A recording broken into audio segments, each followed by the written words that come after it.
ಆಫೀಸಲ್ಲಿ ಯಾರೂ ಇಲ್ಲ. ಇದು ಯಾರು ಇಲ್ಲಿ ಇರ್ತಕ್ಕಂಥ ಒಂದು ಕಚೇರಿ. ಇಲ್ಲಿ ಬೆಳಿಗ್ಗೆ ಬರ್ತಾರೆ, ಯಾವಾಗ ಬರ್ತಾರೆ ಏನೋ ಗೊತ್ತಾಗೋದಿಲ್ಲ. ಈಗ ಬಂದು ಬಾಳ್ದು ಹಾಕಿದ್ದಾರೆ. ನಾವು ಜನ ಬಂದುಬಿಟ್ಟು ಈಗ ಬಂದು ಕೇಳಿದರೆ ಯಾರ ಹತ್ರ ಕೇಳಬೇಕು ಏನು ಅಂತ ಮಾಹಿತಿ ಕೊಡೋದು ಯಾರೂ ಇಲ್ಲ. ನಮ್ಮ ಡಾಕ್ಯುಮೆಂಟ್ ಏನಾಗಿದೆ ಈ ಸ್ಥಿತಿ ಬಂದಿದೆ. ಜಿಲ್ಲಾಧಿಕಾರಿಗಳು ಈ ಸರ್ವೆ ಇಲಾಖೆಯನ್ನು ನಿಯಂತ್ರಿಸುವಲ್ಲಿ ಸಂಪೂರ್ಣವಾಗಿ ವಿಫಲರಾಗಿದೆ. ಜಿಲ್ಲಾಧಿಕಾರಿಗಳು ಕೊಟ್ಟುಕೊಂಡ್ಬಿಟ್ಟು ಏನು ಅಂತ ಕೇಳುವ ಸೌಜನ್ಯ ಅವರಿಗೆ ಇಂಥ ಇಲಾಖೆ ಕೈಕೊಂಡು ನಾವು ಏನು ಕೆಲಸ ಮಾಡಬೇಕಾಗ್ತದೆ. ಕೊಪ್ಪ ತಾಲೂಕಿನ ಬಹಳಷ್ಟು ಜನ ಬಡವರಿದ್ದಾರೆ, ನಿರ್ಗತಿಗಳಿದ್ದಾರೆ, ದರಿದ್ರಿದ್ದಾರೆ, ಬಡವರಿದ್ದಾರೆ, ಕೂಲಿ ಕಾರ್ಮಿಕರಿದ್ದಾರೆ. ಅವ್ರ ಪರಿಸ್ಥಿತಿ ಏನು ನಮಗೆ ಆಗೋದಿಲ್ಲ. ಈ ರೀತಿ ಆಗಿಬಿಟ್ರೆ ಇದು ಭವಿಷ್ಯ ಭಾರಿ ಕಷ್ಟ ಆಗ್ತದೆ. ಈಗ ಸಂಬಂಧಪಟ್ಟ ತಿಳಿಸಿದ್ದೀವಿ.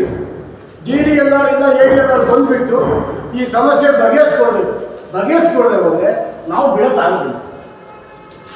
ಎಲ್ಲರಿಗೂ ಗೊತ್ತಾಗಬೇಕು ಅಂತೇಳಿ ಈಗ ನಾವು ಬೀಗ ತಂದಿದ್ದೀವಿ. ಇವರು ಈ ರೀತಿ ಒಂದು ಬೀಗ ಹಾಕಿದ್ದಾರೆ,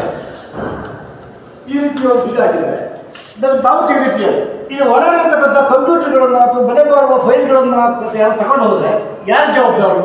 ಹಾಗಾಗಿ ಜೋಪಾನ ಆಗಿರಲಿ ಅಂತೇಳಿ ನಾವು ಬೀಗ ತಂದಿದ್ದೀವಿ. ದಯವಿಟ್ಟು ಅವ್ರು ಬಂದು ಈ ಬೀಗ ತೆಗೆದು ನಾವು ತಂದಿರ್ತಕ್ಕಂಥ ಒಂದು ಬೀಗ ಹಾಕಿ ಅದನ್ನು ನಾವು ತಹಶೀಲ್ದಾರಿಗೂ ಅಥವಾ SI ಕೊಟ್ಟು ಹೋಗ್ತೀವಿ.